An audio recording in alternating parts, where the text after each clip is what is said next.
What's the little notch?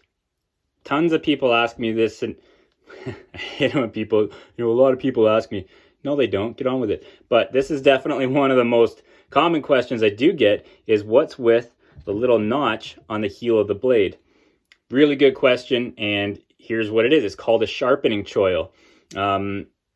Basically, any little divoty roundy spot in a knife seems to be called a choil. This one's the finger choil, and this one's called a sharpening choil. And what that allows you to do is sharpen all the way into the heel of the edge, right into the end.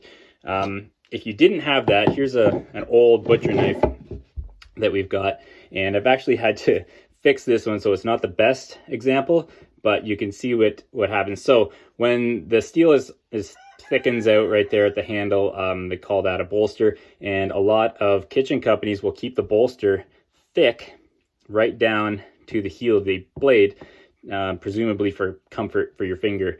I don't know why. It's not a great design, particularly for a kitchen knife. You're often holding it in what's called the pinch grip, especially if it's a chef knife. This is a slicing knife, but on a chef knife, you would be holding it in like a pinch grip, and these fingers just kind of are for control, and slicey, choppy, away you go. You're not typically stabbing, and there's not a lot of pressure on the front of your finger on a kitchen knife.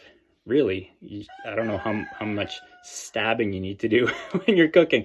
But on a hunting knife, things get a little bit different. On this one, maybe your hands are wet, or if you're skinning out an animal, they might be bloody, super slippery. So you need this finger choil for protection, so you're not slipping forward out onto the edge. And also you could be doing some bushcrafting, stabbing something, whatever, protecting yourself from a bear. Okay, whatever. So you do want that finger choil to run there so that you've got something to bang up against, and you're not typically doing the pinch grippy sort of grip.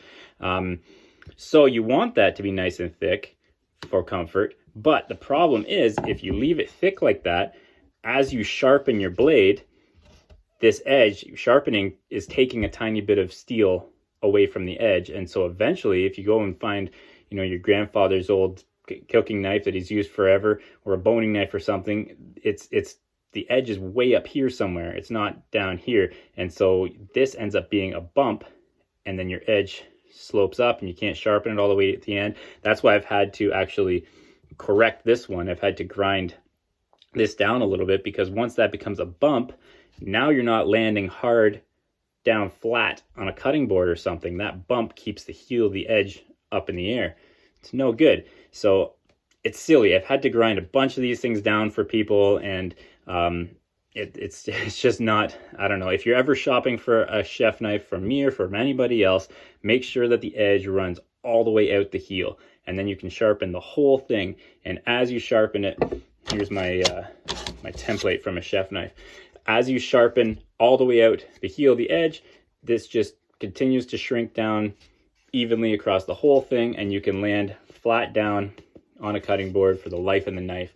But on a hunting knife like this, look for something with that sharpening choil, because that's going to help. And then that little bump usually is not proud of or even with the edge. It's usually, at least with mine, I knock it down a little bit from the edge, gives the thing just, that little bit extra life. So that's what that is. It's a sharpening choil. It's so you can sharpen right to the end of the edge, but you still have that nice thick finger choil for comfort protection.